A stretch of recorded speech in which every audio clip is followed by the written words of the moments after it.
Is WMKeyrad.com legit, or are you seconds away from getting scammed? If you've seen those Instagram reels promising up to $1,000 in Walmart credit, hold up. Let's get real about what's actually going on. I keep seeing WMKeyrad.com advertised as the shortcut to free Walmart money. Just fill out a quick form, they say, and you'll unlock crazy rewards. Sounds amazing, right? But here's the catch. This is one of the oldest tricks in the book.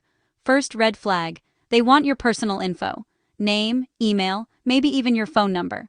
Then, you're asked to complete endless deals, like signing up for sketchy subscriptions or taking weird surveys, just to keep the promise of a gift card dangling in front of you. All this? Classic data harvesting. Your info could end up sold, misused, or worse. WMKeyrad.com isn't new to this game either. It's linked to other scammy sites like GetMart.com.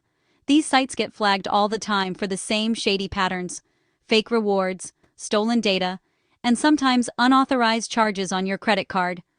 Ever wonder why you can't find a legit Better Business Bureau profile for them? Yeah, that's not a coincidence. So, how do you protect yourself? Don't click on links from random social posts, no matter how tempting those hacks look. Only trust official Walmart promos. Those will always be listed on Walmart.com or their real social accounts. And if you're ever unsure, check the website's trust score with tools like Scam Advisor or the Google Transparency Report. Already gave out your details? Don't panic. Just keep a close eye on your bank statements and hit up your bank right away if you spot anything weird. Bottom line, if it sounds too good to be true, it probably is.